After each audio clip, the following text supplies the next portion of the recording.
There's a roomie. What means in high school? What was your main focus? Girls, sport, and design. I wanted to do that in high school. I wanted to have my own apparel line. The IG Live. No, but I got kicked out. I didn't get kicked out. Gang, look at that. All right. Let's go. All right, let's do this. Set the standard. Okay, so in high school, what was your main focus? Man, you want to really know? Yeah. You just hit me with that one. It was girls, one, sports, and design. The transparency. But I got kicked out. I didn't get kicked out. Middle school, I was too distracted. ADD, all over the place, and they sent me. I got sent to an all-boys school for it was sports and academics. But so I was really focused in sports. I played football in the fall, basketball in the winter, and lacrosse in the spring. It was like a small school, so I played a little bit of everything. I excelled. I was good at all the sports, but lacrosse was something that took me to the next level, and I was fit for the sport. And I took what I learned in football and brought it into lacrosse, and then played at the highest level at University of Maryland, back east. And then I have a whole story around that, but yeah, I was big into sports. So at 15, would you say what did you aspire to do at 15 besides getting kicked out? No, let's not get into that. I wasn't that bad, but my dad was with Champion for 17 years, Champion Sports, like sportswear. And he was a salesman hustling around, helping grow the brand. He wasn't an owner of the brand, but I saw the way he worked, and I was an artist, so I was a designer. Everything that I've done growing up was, and my son's doing the same thing, is drawing, painting, and just creating product. And that's what when I was in 5th grade, I submitted my first shoe design to Champion when they were launching shoes. So they were just getting into that, and that's that really turned into a big passion, because I was a lot better at that than I was at math and history and science. So I was an artist and an athlete in high school. Yeah. So having that background, would you say that was what encouraged you to actually start Legends? Absolutely. Tell us about that. It's not even a question. I wanted to do that in high school. I wanted to have my own apparel line. I saw Champion. I saw when they sold Champion, they made a lot of money, and I saw that if you weren't an owner, you're kind of left behind. So I'm never going to work for someone. And I launched my first apparel line in college, and my teammates started Under Armour. Kevin Plank and Kip Fulks were at Maryland, and I saw what they were doing with Under Armour and how they were growing it. And I said I feel like I could do the same thing. They were 5 years older than me, 4 and 5 years older than me. I still stay in touch with Kip. He's an advisor of Legends after selling his shares in Under Armour. But I ended up building my own brand and brought it out west from Maryland. I drove cross country, and I helped when I got drafted to play professional lacrosse at university when I was at Maryland. And I knew that I couldn't make a living at the time just being a full-time lacrosse player. So I started building businesses within the sport. So I brought lacrosse out here, grew the game. I had New Balance, I had STX, I had at one point Nike paying me to put their brands on all the kids that I was developing. So we went from San Diego up to Seattle, and I built a brand called Adrenaline, which I'm sure a lot of the SEQL kids have heard about. But that was it was the lifestyle brand for lacrosse globally. That's amazing. So sports has helped you not only just, it's actually helped create Legends. You were an athlete, but you realize being an athlete, there's more that you can actually do. Yeah, and that's why I've connected with a lot of our investors we'll talk about. But yeah, there wasn't a lot of room to grow as an athlete in that sport. So I ended up, taking the network that I was building with these brand owners. A lot of the families in lacrosse were in LA, head of CAA, head of Fox Sports, head of Nike, and I just became their friends. I'm I'll coach your kids, and that's what I'm passionate about. And I'm a player, but let's figure out how to do some business together. So that's what I did after 15 years. When I sold the other business, Steve Nash was a neighbor of mine, and he introduced me to, and he invested in this concept of Legends. He introduced me to a guy up at Sports Academy. He said, hey, they're looking for a brand to work with. They have all these athletes coming through. They're doing a deal with a really big athlete, right? So you should come up and meet. So I ended up sitting down with them, and like the first day I was there, it was all dust. There was no basketball courts. There was nothing. It was blank, and I'm like, oh, this is cool. Like I have this vision. I see what you're doing. I was like, why don't we take? I have this event background. Why don't you like build events for basketball, training for volleyball, like any sport? NFL guys can come through and use the facility. So they put $30 million into the building. Like after a year, they brought me in as a partner because I was adding value. Yeah. And a year later, the place opened, and we had the biggest athletes in the world working out there. And I had my apparel design background, event design background, and I just kind of said, let's launch this thing with these guys. So I was flying to Asia by myself, like crazy. Over there for like 24 hours developing. I was the fit model at the time. It was a few years ago. And I was the large fit model. And they were like, literally, I was building these products that I thought these guys would like. So I would go to the guy on the court and be like, what do you like about those shorts? They're a little bit long. I like the fabric. I like this. And I would say, okay, I'm going back and I'm going to develop this short. So I was going back and forth developing products with the biggest athletes in the world that were actually paid by the biggest brands in the world.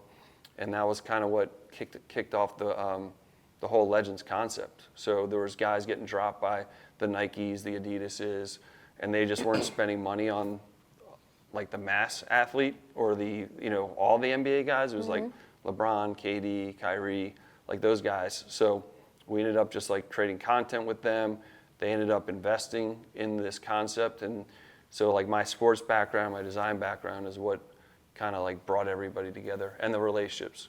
So the first event that we did together, you hosted the Legends Instagram, the takeover, the IG Live. That was Quavo versus 2 Chainz as Quavo was coming in as an investor. We did the event for him to actually host on court. You played in the game, and it was benefiting the Mamba Sports Foundation. So that was the first charity event that Mamba Sports Foundation ever had. So it was a great memory. Definitely. And we raised some money, and it was a way that we just kind of launched, the brand just launched from there. It was like there's 2 shorts, 2 t-shirts in the line, and then like 6 months later, we were like, all right, we got something, and it just kind of spread. So that was it. You have an amazing journey and have been surrounded by so much. What motivated you to start a network at such a young age? Yeah, I mean, the network was kind of like a natural thing. It wasn't like, I got to start a network. I got to build a big network that's going to like help me. It was more like day one. Well, even before I even got to college, because that's where it really like took off. But I had learning disabilities. I dyslexic, ADD, HD, not like spastic ones, but just like my brain was all over the place when I was sitting in a classroom, which a lot of kids have. And it doesn't mean you're stupid. It doesn't mean like something's wrong with you. It just means that your brain's working in a different way. So I always had trouble connecting with the books and the teachers. And I was like, let's take the books out of it. Let's take everything, all the numbers and the grades. And it's like, I want to connect with my teacher.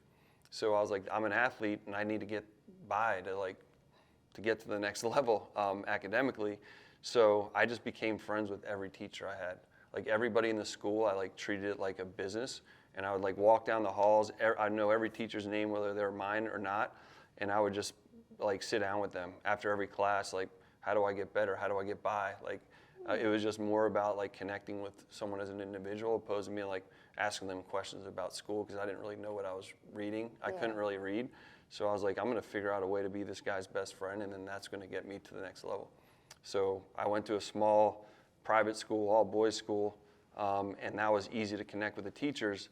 But then when you get to a state school, like 40,000 people, and you're in an auditorium of 400 kids, I'm like, how am I going to pull this one off, right?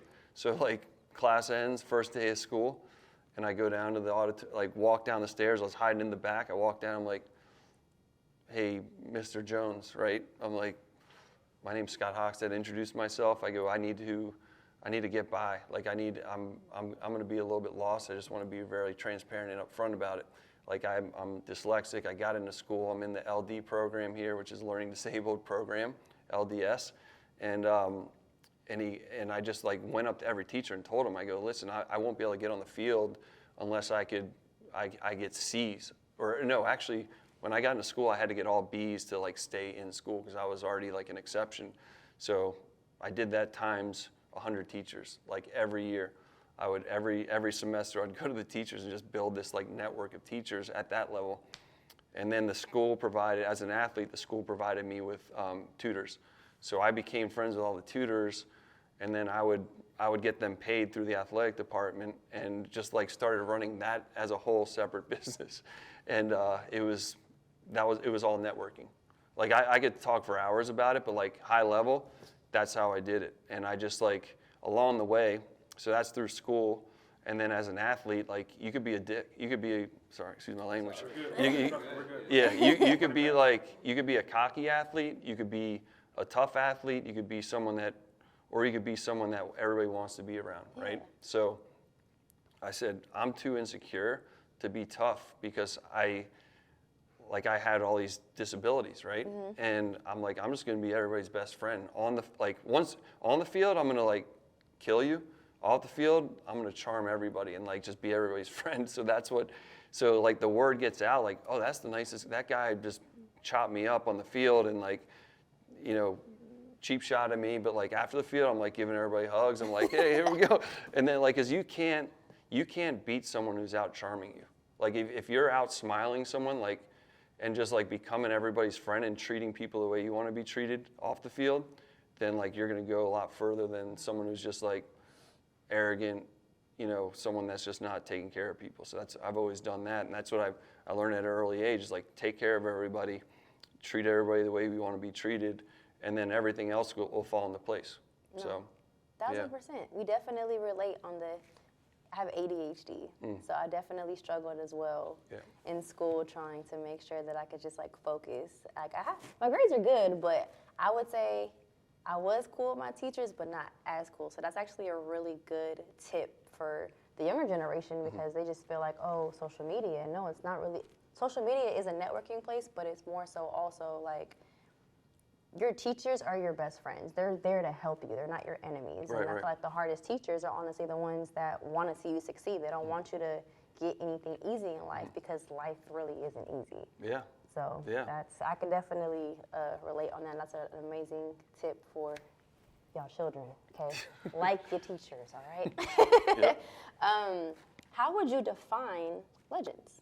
Where did it come from? Yeah, I mean, the Legends brand was just a vision I had as a kid to compete at the highest level with any brand, any product, and people thought I was crazy. Like, you know, how do you expect? There's obviously the Nikes and the Under Armours, right? And then there's, you know, in the athleisure space, which we kind of fall into because we're not like a footwear brand. There's like Lululemon.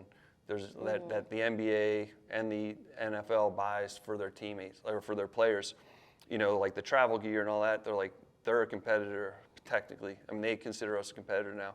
There's Vuori, who's like lifestyle athleisure wear. They're more in like yoga, but like I saw how good their products are, and there's people that didn't care about the brand. They're just like, I just want to wear something comfortable. So I was like, if I could take something that's really comfortable and can perform, and then mix it with the athlete validation, then you have something special. So, you know, I look at us as like a Lululemon meets like Kith. So you have like your sweatsuits that you can wear, and it's more like a little bit more fashion forward and a clean look, and then you have the athletic side, which is can perform on, you know, with any athlete, like the biggest guys. So that's again, it was the network that I had over being out in LA. You know, I was living in Hollywood for a bit. I was living at the beach, and I kind of built a network of entertainers and a network of athletes, and they all kind of supported me when I said, let's do this. So is that where the actuals, because it's like a whole bunch of legendary people that support you and rock with you. You're like, you know what? Let me just name my brand Legends. Yeah. I mean, literally, like we'd go out and you'd have a fun night, you know, do whatever, and like you're a legend, you know, like one of those. And like, yeah, my best friend played in the NFL. He played for 12 years. He went to Maryland, and we moved out here originally, and it was always like Leggy, you're a Leggy, you know, legend. And then we're like, I'm gonna that's what we're gonna call this thing. So that was it. So also being who you are, makes sense to just have it be your brand. Yeah. I'm a legend. Yeah, I'm a legend. That's me. I love it. Okay, what is Legend's mission? Yeah, we have a number of, there's about 5 core values that kind of like, when we sit down with an athlete, a guy that's come to us saying, how do I get involved? How do I invest? How do I push your brand? Like number 1 is like being humble. Like there's a lot of guys out there, again, like it's part of like how you build your network. It's guys that like kind of do the stuff behind the scenes. Like after I exited my other company, I was working for all these other brands, and I was always the behind the scenes guy, designing, helping like create and shoot content, and no one really knew that, and I kind of liked being, like I don't really do podcasts, I don't do this very often, but I always like to be the guy that's just like gonna outwork everybody, and like how did that happen? And like, you have Steve Nash, who's always humble, like kind of just got on the court and did his thing. You have Matt Barnes, who's like become a friend over the last 8 or 9 years, and he was the grinder. He was the guy that like, he was an enforcer, but he wasn't like looking for the spotlight all the time. He's like, let's just win. And there's a number of guys that we just like, put up. What's the shoot? We have to cut this one, but we have a saying, and it was don't talk about it, be about it. Is that the saying? Yeah, don't talk about it. It was Matt who said like, let's integrate this in the core values, but it was, I don't know if you want to cut that, but we could go back to the core values. But yeah, it's more about like shit or get off the pot. Like don't just talk shit. Just make things happen. So like, take risks. Like I'm a risk taker. People said, how the hell are you gonna compete with these other brands, the billion-dollar brands? I'm like, I don't have any fear for it. Like I'll go head to head with anybody, whether it's brand building, design, networking. Like, so taking risks is something that I do every day, and I'm not afraid to do that. You have that on-field mentality when it comes to your brand. You're just like, once again, you get the charmer, but on field, there's really no. Yeah. There's no blocks. There's nothing stopping you from achieving what you want to get or your goal. Yeah. Like why am I gonna stop? Really? Like we have, like our support unit here is crazy. Like the people that we have backing us as athletes, financial backing. Like we're just here to compete. So. Since you like being behind the scenes in a sense, what is it like being a CEO on the rise? Like you do like to be personable and network, but do you kind of like in a sense have issues with trying to stay behind the scenes? Yeah, but well, still actually, very hands-on? believe it or not, I stepped out of the CEO role recently. Okay. Yeah, we have my president is a lot better of. Like I'm a nice guy, and I like to bring people together. But like our CEO like makes the tougher decisions, which I don't like to make. I like to be more on the creative side. So I like to be out there, kind of building. I don't want to manage 50 people. Like I'd rather just like do the stuff that I think no one else can do. So. That's what I've done. Like I'm very transparent about my strengths and my weaknesses, and I like brought someone in to take over some of my weaknesses of like day-to-day micromanaging and driving the business in different ways. So it's always good to kind of look at yourself in the mirror and say, this is what I'm good at, and don't be afraid to like have get some support to make you better. Yeah. So that's what a CEO should do, and that's what a founder. So I'm Chief Creative Officer by choice, and part of our core values again is like to create these like defining moments, cultural defining moments, things that that connect with people and help people, and that's what I need to put my energy into that. Yeah. Yeah. You're very hands-on, so you didn't want to feel like you couldn't be a part of something because of the certain role that you had. Like, so you wanted to just switch roles. Yeah, so I just, like I said, I flew on a red eye to Miami with Matt. We did a deal. Like if I had to sit in an office and like finish up X, Y, and Z, and because if I leave everybody, who's everybody gonna look to? Like I need to have someone that is a leader in the building when I'm out there. So that's what we're doing. On the tour, you know, of the facility, I just noticed there were some things missing. You know, I did see a nice, beautiful model on the wall, but is there anything that Legends is planning on doing for, you know, female athletes like myself and others? Because, you know, I was missing a few in there. I know. Well, we started in 2019. That's when we did our first event with you involved. You were a star, you know, looked good in the jersey. And we, you know, probably after a year, we said, all right, we got the male products down. Like we're making some progress. And then probably 2 years into it, we got hit by like a number of like WNBA girls. You know, one of our partners, they own one of the WNBA teams as well. So we said we got to start developing these products. So we started off by this one, which is it's kind of like a unisex lifestyle hoodie called the Fairfax collection. And we have the tops and the bottoms. We did like tie-dyes, we did pinks, purples. Like those weren't for me, right? What's wrong? You can wear pink. Yeah, I could probably I could probably pull it off. But surprised. But it was more like we started getting pretty deep into it, and COVID hit in 2020. So we had our #1 factory that was developing female athleisure wear, and just different products that weren't like our men's performance-focused products. That they went down in Vietnam with COVID. The whole factory just went out of business. So all the work that we did to develop these products went to waste. Wow. So our ladies on the design team, they're now bringing it back and going outsource or sourcing other factories to help launch those. But in the meantime, we have the Fairfax line. We launched our first women's collection or products in a collection with the LA Rams, which was the Super Bowl champions, and that just dropped last week. So we have some tees, some sweats. We have a November drop with them that's going to be like female focused, female content that we've already shot. Okay. So if you go to our Instagram, you'll see that. So like step by step, like some of the other brands like Lululemon started in women's. It took 10 years to get men's off the ground. Vuori, which is a big brand, they started in men's, and it took like 8 years to get women's going. Now they're crushing it with women. So it's on the horizon.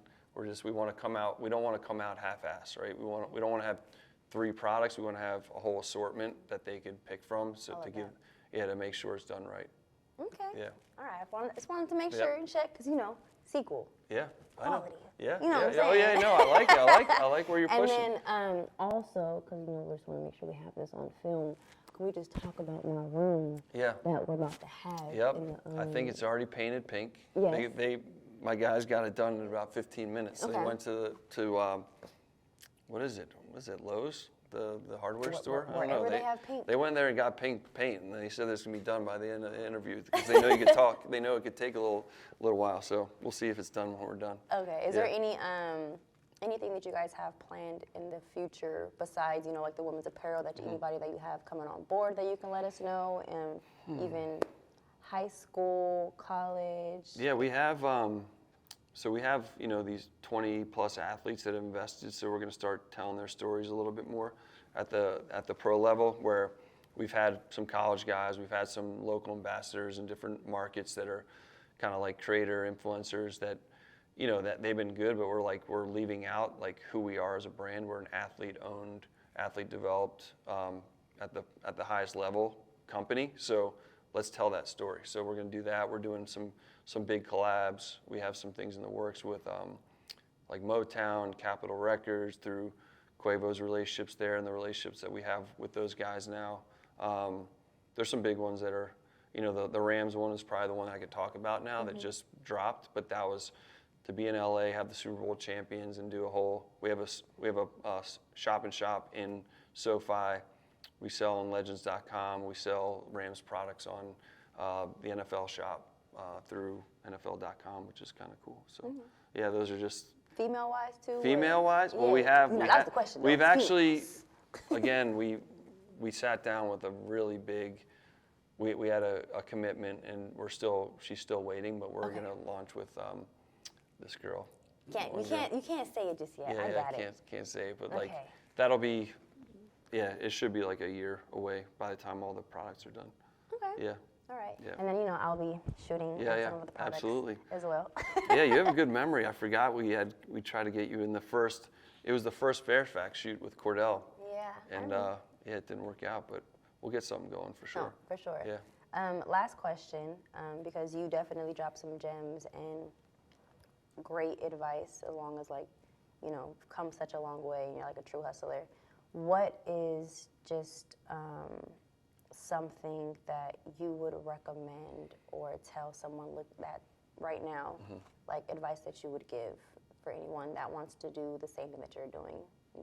Yeah, I mean, if you're in the apparel space, I would dream big, but I would also like start building small. Like it doesn't happen overnight. You got to like figure out who you are, what you're good at, what your end goal is as a brand, or if you're talking about apparel. I mean, apparel is a really tough business. I'm not gonna lie. Like, it's a tough time to get into apparel. But if you're gonna do it, like, again, the core values of like outworking people, right? The core values of not having any fear and just like connect with mentors, and see what they're doing. Find, there's a lot of kids that reach out to me. I don't have the blue check mark on my Instagram, but like people find me and like I'm pretty accessible, and I'll get on calls with kids, and just like there's a lot of good people out there that will take some time to like help young entrepreneurs. So don't be afraid to do that. And again, back to what I did, and that's just like treating people right, like finding what makes you tick, right? If you're a young creator and ambassador like yourself, and all the different things you do. I forgot what I was going to say. I'll get back to it in a second. That's my red eye getting to me. I would say, I forgot what I was going to say. You're saying like let's cut that one off. For like young athletes. Keep going. No, keep talking to me. It was about the young creators, athletes. I think someone you're who looks getting to at the point like just to not give up. Yeah. And, like, But there was something struggle. I was going to say that was really good, but my brain just shut I know down. you talked about mentors, but Yeah. outside of mentors, maybe what's another step when it comes to someone just wanting to become an entrepreneur, right? Not in terms of forming an LLC, but just in terms of, like you said, mindset. I really feel like for you it's the mindset. How did you take your mindset on the field and put it into your work? Yeah. I mean, the mindset that I had was like, and this is another one of our core values. Literally, we have 5, and I'm hitting all of them when you're asking me these questions, but it's like, don't let fear paralyze you, let it motivate you. Because you could wake up, on any day, and you're going to play against the best center in the country, right, or the best defenseman. And if you overthink it, you're just going to like paralyze yourself. You're going to sweat, and I did it, and I had to learn how to get through that. But like I would just like try to block it out and just let that anxiety go. Just put it to work. Put it into energy, and get on the field and just run faster, because you might be scared, but like outrun people, outwork people. When you're not in a game and you're in the off season, like I was like possessed. Like I was like, I'm not gonna lose, so I'm gonna train after practice. Like that's just the way I was, and that's the way I bring that into business. Like, okay, that guy's going on Christmas break, right? This guy's running this brand. I'm not gonna sleep during Christmas break.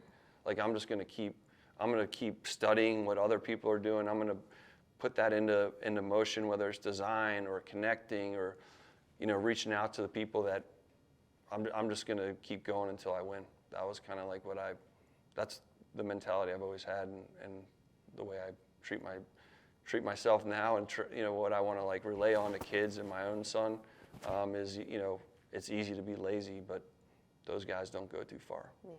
I would say too, like it doesn't matter if you have a blue check. I know you had mentioned that. Yeah. There's so many people that are influential, that are doing amazing things that barely even touch 2K, 3K.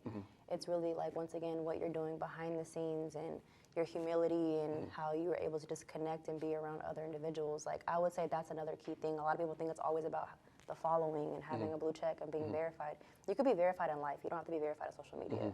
So I would say that, and I'm really loved this talk. Yeah, it was fun. We got to really connect, and know. I'm really happy to get to know you a little bit more, and it was very motivational for me as well, being an entrepreneur, actress, and doing everything that I'm doing, and I'm really looking forward to seeing us grow and Just getting started. Yeah, and Just getting truthfully, started. thankful for you being like a partner of Legends, like Yeah. it's just a partner of SEQL, Legends being a partner of SEQL. Yeah. And yeah, it's dope. I like it. It was Appreciate a it. great talk. Yeah. Yeah. Looking forward to my room too. All right, let's go. We'll see if it's ready. Cool.